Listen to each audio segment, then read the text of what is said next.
There is nothing wrong with your internet. Do not attempt to adjust your settings. We are controlling the podcast. We control the squealing and the screams. We can make your heart flutter, your eyes blur from tears, or sharpen your mind to crystal clarity. For the next hour, sit back. We are in control of what you hear. We repeat, there is nothing wrong with your settings. You are about to experience the awe and mystery known as the female mind. You are now entering the Fangirl Zone. Welcome to Sci-Fi Talk on the Fangirl Zone, a podcast where we discuss shows on the Sci-Fi Channel. I'm Steve. And I'm Sean Fangirl S, and tonight we'll be discussing episode 4 of season 5 of Van Helsing. Oh, wow. It was like an old home week. Yeah, we finally came back to the present. Yeah, and we got all this, well, I can't say all the answers, but all the people we haven't seen in a while. Yeah. Almost. We still haven't seen Kelly Overton. No. Oh my God, her name was at least in the credits this time. Well, that's something. So I thought we were going to see her because of that. Right. But, that's driving me crazy. We're 4 episodes in and we don't have our lead character. Right. This is so weird to me. Yes, very.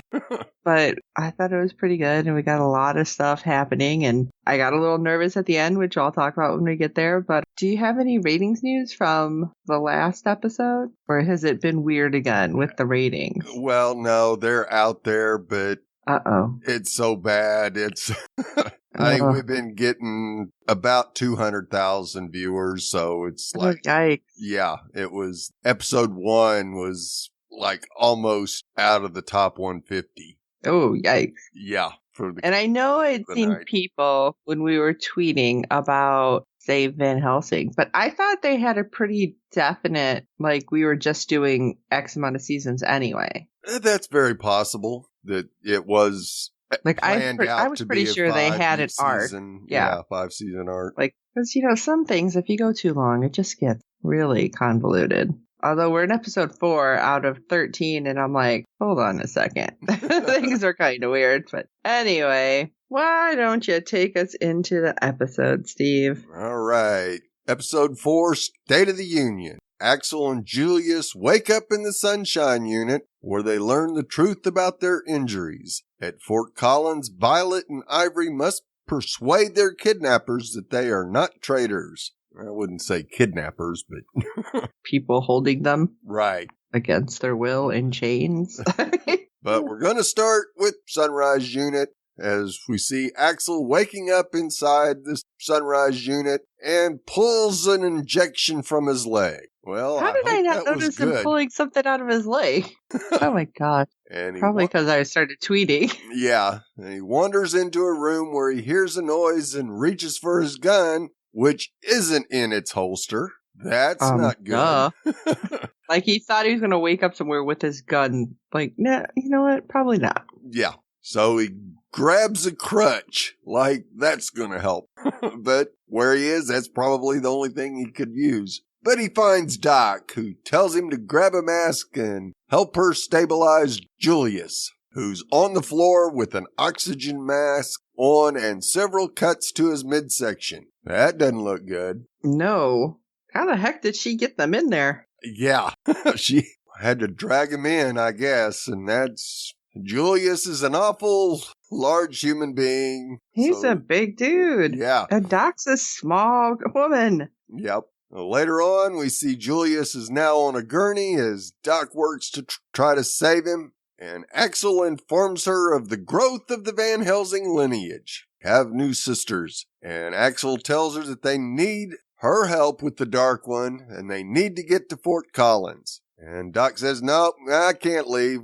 She looked scared. Yes, there's more of those super vampires out there. She tells him that thankfully she fills in. Yeah, she tells him that Hansen sent her there to work on the serum, but it hadn't been tested and deployed anyway, only to find out it had side effects on humans as well as vampires. Oh my God, so are those things supposed to be human? Possibly. Now, I don't think it really, from what I can tell from the serum, or at least what originally got deployed, I couldn't tell if it actually converted humans into vampires or if it was, we know it converted some of the vampires into super vampires. Oh, that's probably what she's talking about. Not, it's like, hey, we're going to turn you into a vampire. Sorry. Right. But Axel figures that must be why they aren't healing as quickly. And there's one of the side effects is if you did have some vampire powers in you, but had been converted back, you kind of lose the quick healing and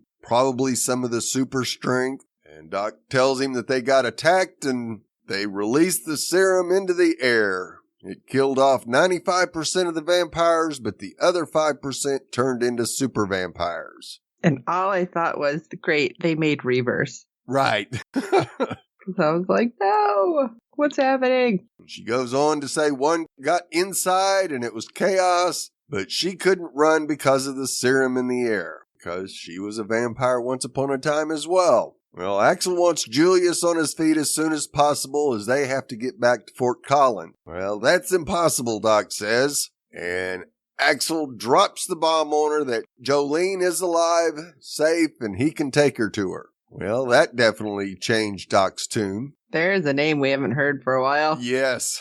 Well, both Doc and Jolene we hadn't seen in a while. Later on, Axel is watching the security monitors when he sees two vamps outside the building. And they argue, and the guy throws the girl down, rips off her arm, and throws it at the camera, which takes it offline. This can't be good. What the heck?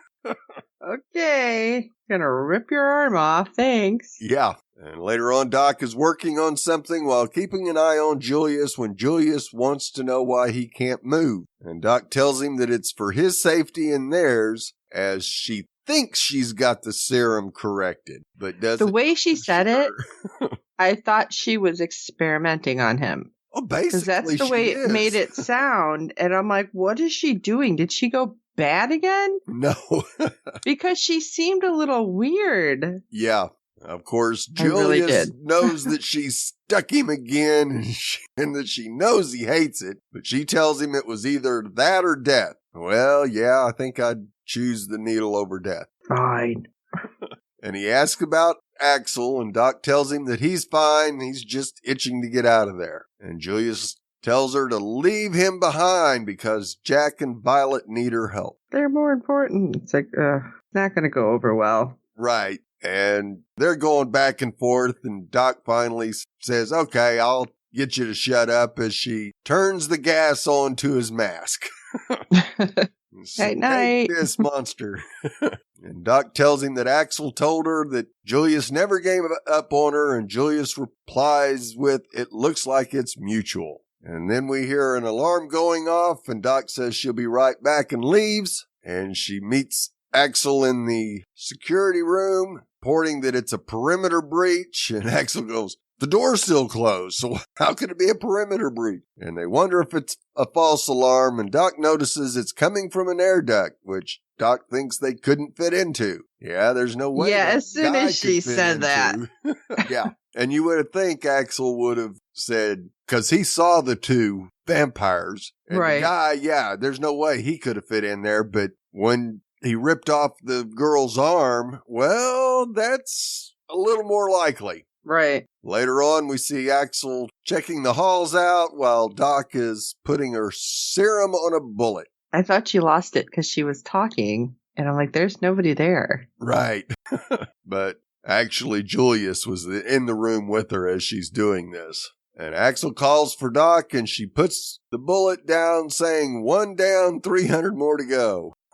Guess that's all the bullets they got left in the unit. And we see her leave, and we see blood dripping on the table that she was working at. And yeah, I'm sure everything's fine. Right, this can't be good. But of course, I guess vampires still have blood, but I didn't think it was red, but maybe that kind of threw me off just a little bit. Maybe she was drooling blood. Yes. Because we see that happen oh so often. Right. So Doc joins Axel in an empty room where Axel finds an opening into the air duct. He moves a ladder over there and crawls up, and he looks in one direction, nothing. But when he turns the other direction, he sees the female vamp and almost falls off the ladder. Yeah, I just felt like he was looking a long time in one direction. Right. And I'm like, maybe you should look at the other.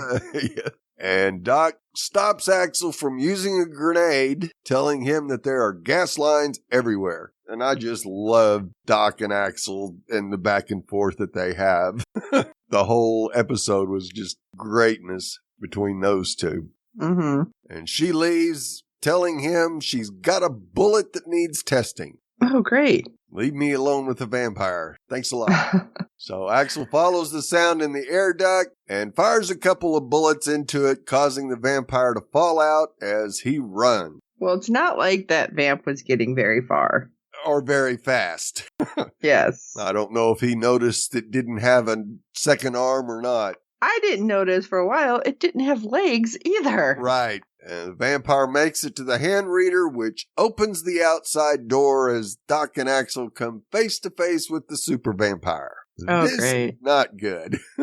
No. Axel fires a couple of rounds into him as they run, and the female vampire makes it to Julius's room, but this time the hand reader denies her. What's up with that? I didn't know why. All I seen was, oh, this probably isn't good. Yeah. Well, what I figured was this had to be two people that work inside the Sunrise unit because they know too much about it. And she's in there? Yes.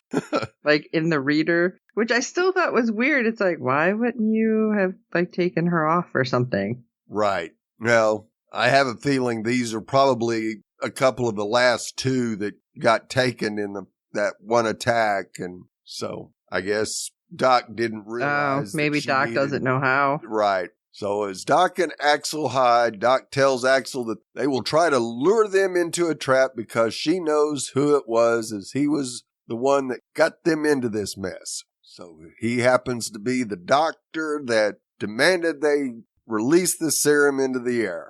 Oh, great. Yeah. Axel grabs a machete, just happened to be lying around on the floor, and tells Wasn't Doc very big. when he zaps him, take his head. I have a feeling this isn't going to work out too well. Yeah, I'm like, that little knife may not do it. Yeah, especially as big as this cat is.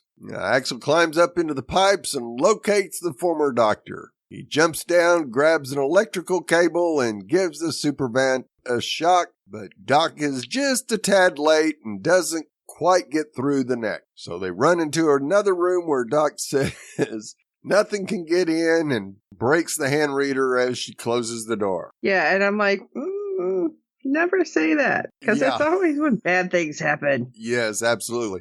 Especially if that's a doctor who knows this facility inside and out. Right? So the female vampire has returned with her torn off arm, which opens the door. But when she's about to attack Julius, he wakes up. Okay, that explains a lot. Yep. Because, like I said, I was tweeting, so it's kind of hard to watch some of it. But, like, I see arm. It looked like the arm kind of flew in, and then she's, like, standing or, like, pulling herself up. I'm like, what just happened? Right.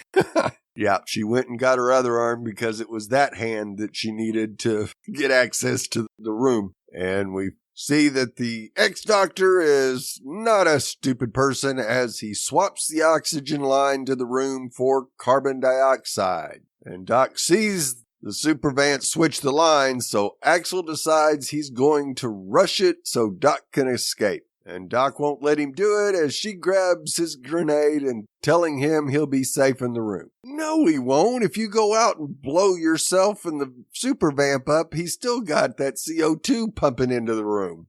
Right? I'm like, did you forget about that part? Yeah. And out of nowhere, the super vampire's head explodes. What the hell? And Doc opens the door to find Julius with a gun in his hand. Standing there with his IV and everything, like, hey guys, Axel how you tells doing? Doc her bullet worked, and Doc asks Julius how did he know, and Julius tells her that he wasn't as out of it as she thought. Yay! Goodness for that. I know, but it was still like, what the heck just happened? Right. Yeah, that's some serum if all you got to do is shoot him and his head blows off. Right? Now, I don't know if he shot him in the head, but that's perfect. That's exactly what we need to get rid of super vampires is whatever it is that blows off their head. Yes, I concur. So later, Doc explains to Julius that the new serum should improve their ability to heal, but if he uses too much, his heart could explode. I love that. It's like more than a drop, ticker goes pop. I'm like, I love these two. It's like, oh, Julius, I love that you have such a lighthearted way to look that you might die. Right. So Axel comes in telling Julius the truck is ready, but, well, he called Fort Collins and was on hold, which kind of miffed him. But Violet speaks and he steps out of the room. Axel asks about Jack and tells her they should be there soon. Well, unfortunately, Jack never came back and that the Dark One escaped as the president. That's not good. Yeah, and I love that he's like, wait, this isn't a secure line. It's like, stop talking. Do not tell anyone where you're going, and he will be the one to find her. Yeah, I thought that was interesting. How he's like, don't worry, I'll find you. She's like, I know. Like, what? Right. Okay. Yeah, there's a whole lot of directions you can go from Fort Collins.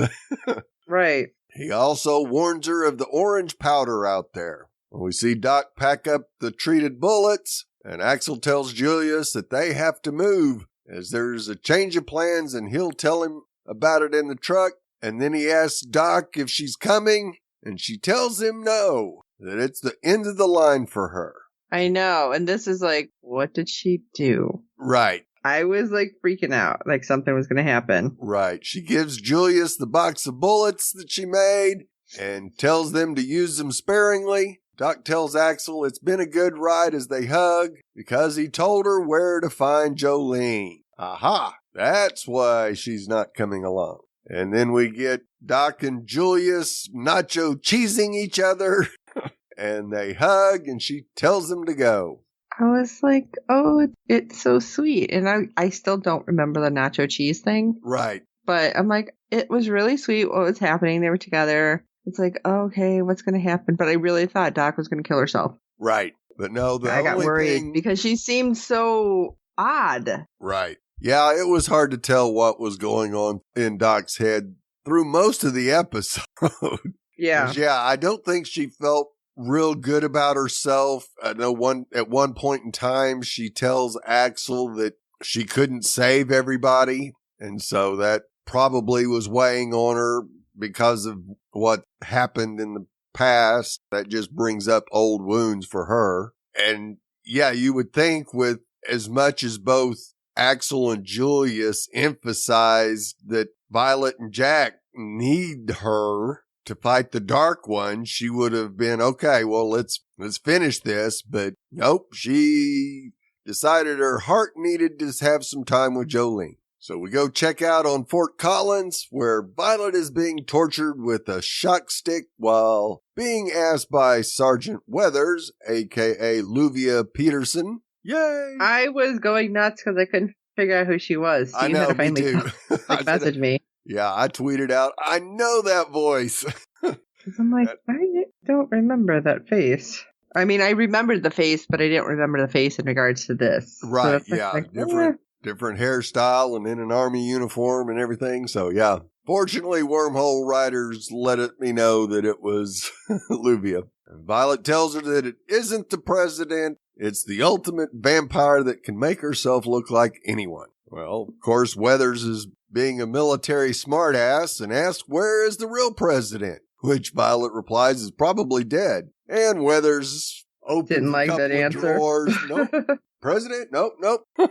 I'm like, oh, that attitude made me want to smack her. Right. Violet tells her that her power trip is just wasting time and gets a shock stick across the face. And then we see Ivory waking up in her cell. Basically, it's a key-carded office with nothing in it, as the guards put Violet in hers. So they have Violet's feet chained together as well as her wrist as Ivory gets her attention by banging on the glass. At least it wasn't like a one-way mirror or something. Right, yeah. These were definitely just offices. Yeah. And Ivory asks if she's okay, and Violet just smirks. And you go, okay, Violet, what kind of devious plan have you already thought up? And we find out real soon, as later we see Ivory screaming for the guards to help her and tells the guard that shows up to help Violet. The guard opens Violet's door with his key card and rushes in to find Violet has hung herself. I was like, where the hell did that stuff come from? She was chained to the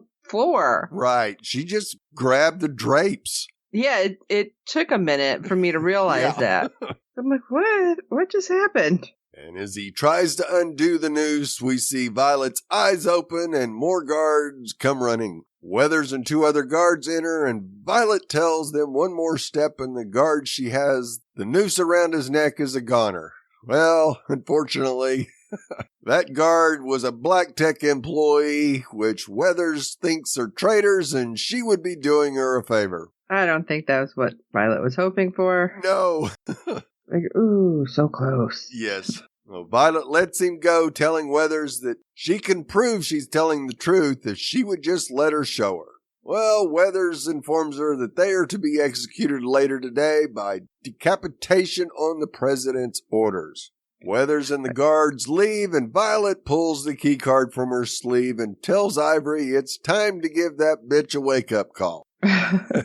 I was just like, all right, she had to try something slick, but at the same time, I'm like, what the heck? Like, you don't think it's weird that the president's like, yeah, just behead them? Right. That should be, well, and even Weathers says that's a little barbaric for her taste, and why wouldn't you question it even more? But yeah, thank you. It's like, all right, what? Yeah. So later on, Weathers and the guards discover that Violet and Ivory have escaped and calls it in. She tells one guard that she wants the building locked down and wants to know who has entered or left the building. And the guard kind of questions her, but then shows her that he just accessed utility server room B. You like, oh, must be me. Oh. Hadn't figured out you lost your key card yet. Well, he didn't seem like the brightest bulb. No, that's just like most of the Black Tech guards. The guards recapture Violet and Ivory again, with Violet telling Weathers they just need to show her something. Weathers thinks they should execute them now, but Violet asks her why would they erase the security tapes. Of course, Weathers says, well, maybe you two did it. Violet tells her the only way to be sure is to hit that space bar on the computer. So they had enough time to prep this whole thing. Well, Violet... Yeah, how long were they down there? Or did Violet just know, okay, this is exactly what we need, blah, blah, blah? Right, I think, she knew what she was looking for, so all she had to do was get into the backups and find it. Violet tells her that her father kept a backup of all security footage and it never got erased. So Weathers grabs the keyboard and watches the security footage of Dracula biting the president. Yeah, it was very graphic sounding. Yes. Yeah. Later on, we see Weathers and other military guard bring Ivory her sword and Violet the amulet. Violet looks at the amulet and hears voices and tells Ivory that the blood has changed somehow. And she opens it. No! I was so mad. Yes. Like, she's like, oh, this is different. I should open it. Yeah. What is wrong with you?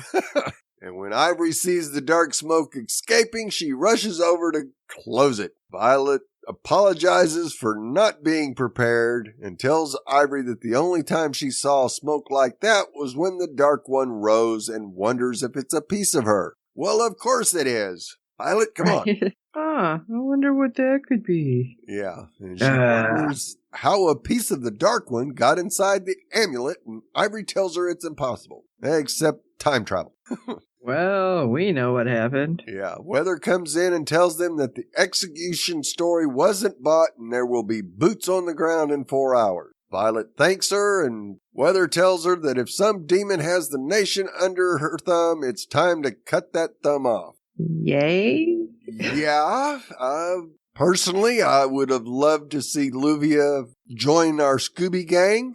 That would be awesome, because we could definitely use another fighter of her ability. Well, we think she has ability right now. We know she can torture people. Yes. Well, being in military, we saw how Axel became. So, yeah, I would think that Weathers would be a pretty good BA to help fight off vampires. So here's fingers crossed that she sticks around. So we go to the White House. Oh, wonderful. An aide comes in and tells the president that she needs to make a decision and a bold statement to show her resolve. So we already get the feeling that the people that work in the White House are definitely seeing a difference between the president before she went to Fort Collins and afterwards. So they're getting a little suspicious. Right. And he warns her that their counterparts think she's lost her edge, and Dracula informs him that they don't know how much edge she had. Yeah, that doesn't sound good. No. Bathory asks about the assassins, and he tells her they're being held in Fort Collins and that they will be brought to D.C. to be tested. Oh, no. We can't have that. Dracula tells him that they have to be killed and to cut off their heads and bring them to her. And yeah, and I'm like, what the hell are you talking about? I am glad he at least had the decency to be like, say what? And Oracle had to step in. It's like, whoa. Hey, hold on a second. Yeah. Bathory tells him that they have committed treason, which is punishable by death, and that they are vampires who are able to look like humans. Well, the aide finally agrees to pass the message along and leaves. Well, Dracula's... Yeah, he just was not... I don't think he was buying it. No, not at all. Dracula's not happy about playing this charade, but Bathory tells her they need to until they get her missing piece back. Once the Van Helsings are purged and she gets her power back, they will be able to reveal themselves. That doesn't sound good either. No. Later on, the aide comes in questioning why he wasn't informed of the president's plan to go on national TV. He tells the president that she's not the leader that he originally agreed to follow and warns her that the people will rise up. We see Bathory excuse herself to take a call from Fort Collins as the executions must be over. We know how that went. Like, are they though? Yeah. President goes on to inform the people that she is declaring martial law because of the new threat from the vampires that it can appear as neighbors, co-workers, or even your friends. Okay, so as she's making the speech, I'm like, who are you declaring martial law over? The entire country. Honestly, there's like not a whole bunch of normal people. We don't even know who's watching you, okay? Exactly. It's like there's a lot of places that it was still just vampires. So please explain to me how you're like, I'm going to declare martial law and tell everybody this. It's like, we don't know who's even like paying attention to you right now. Right. We didn't know about you for how long? Exactly. Yeah. There's no way to know because from what we've seen, there's a good chunk of the population that is vampires now, and the rest of them are hiding, so they aren't going to have TVs to watch. Right. So is she declaring martial law over the vampires? Yeah. Like they're going to listen. Right. Unless they don't know who she is. Yeah. The only way they'll listen is if she comes face to face with them. And then they still might not. She'd probably have to take them out. Yep.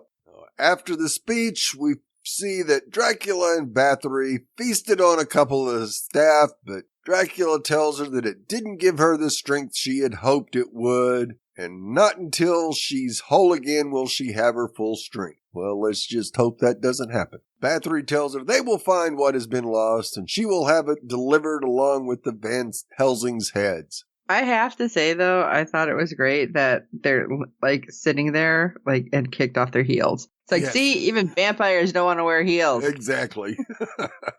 And Dracula tells her that her loyalty is the only thing that she can trust, but her methods she finds ineffective. Uh-oh, this can't be good. I know, I'm like, what is she saying? Not good for Bathory. And we see Bathory having a vision of Dracula dead on the floor. And of course, Dracula wants to know what she saw in her vision, and Bathory lies about her victory and leaves. Wait, I watched it twice. I thought it was Bathory on the floor. I don't think so. Now, it might have been. Yeah, I swear it was Bathory lying on the floor because she's like, and where are you? And she's like, by your side, of course. Right. That's why I'm like, no, you're not. Yeah, could be. Yeah, it was with the faces all gray and almost stone-like. It was hard to tell exactly who it was. Yeah, like I said, because I had started to tweet something, so I looked down and looked up. I'm like, damn it. Yeah. I had to go back, and I'm like, what is it? What did I miss? Right. So Bathory breaks out the tarot cards and starts to lay them out. And Dracula gets a surprise visitor from a piece of the power which has returned. She envelops it and creates a creature from her blood and sends it to find the rest of her missing power. Yeah, she's like, oh, my pet. It's like, this probably isn't good. No. Okay, how do you battle this? Right. Bathory starts turning over cards. On top is the death card, on the bottom is the fool, and across the middle, it's Jack, Violet, and Vanessa. Every card from the deck that she places down afterwards is Jack, Violet, and Vanessa. Yeah, I'm like, those aren't normal tarot cards. No, they're not. And she gets frustrated and pushes all the cards off the table as we hear Dracula cackling. Do you think that, like, Dracula knew what was going on and knew that Bathory is going to basically be killed at this point? It would Because she didn't seem too torn up about anything. No, because when Bathory gets up and leaves, you see Dracula kind of go, yeah, I didn't know what you saw, and you're lying your ass off. Right. So, yeah, it's very possible that Dracula knows exactly what's going on with Bathory.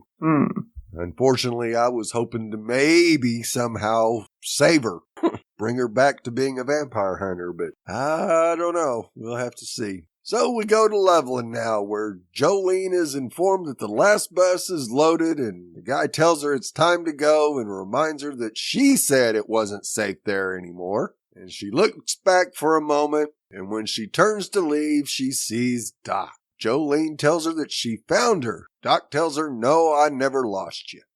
I beg to differ. Yes. And Doc tells her through thick and thin, the only thing she ever wanted was her, and they share a tender yet passionate kiss, and then hand in hand they get on the bus. Okay, and I will tell you, the way she was holding her head, because I still felt like something was off. I'm like, oh my God, is she going to kill her? Right. Like, it was, again, just weird. And I don't know why I'm so focused on Doc acting so strange, but Right. I felt like it was like a throwback to when Doc was changed. Right. And like we didn't know what was going on. So I was really starting to worry. Right. Yeah. Because, the way she grabbed her face, it could have very easily turned into a neck snap. Yeah. I was like, oh, she's going to kill her. Right. But doesn't look that way. Thank God. Yes. We apparently have at least one happy ending, but I'm not going to write Doc off just yet, even though it does look that way. Yeah. Let's hope not, because I still think we're going to need Doc to take out Dracula, but maybe not. Maybe it'll only take Vanessa to show up. Guess we'll see. Yep. Good episode. It was. Great to see I enjoyed everybody it. Back. Yeah. Now, if we could just get everybody together in the same place and time. That may never happen. Come on. Not until the final episode. Right? They're going to make us wait. It's like, yet I wouldn't be surprised. Come on. No. So, yeah, I enjoyed it. I don't know. Like, the setup for some just had me worried. Right. So, hopefully, things aren't going really wonky. I just can't trust things. I don't know. Yeah. Like, all right. Well, you know how we feel. You know how I feel. We want to know how you feel. Shoot us an email at sci-fi-talk@fangirlzone.com. That's SYFY @fangirlzone.com. And let us know, because we'd love to hear from you. While you're at it, if you can rate and review us on iTunes and every other platform you find us on, because good ratings and reviews help other fans of the show find us. Tell your friends about this show. They can totally binge watch 4 seasons and catch up on the 4 episodes that we're on now, and then watch the rest of it with you. And we want to say welcome to the people who have started listening, because I see we have some new subscribers over on YouTube. So welcome, and thank you for joining us, and hope you're enjoying everything. So for this episode of Sci-Fi Talk, I am Sean Fangirl. And I'm Steve. More than a drop, the ticker goes pop. And until next time.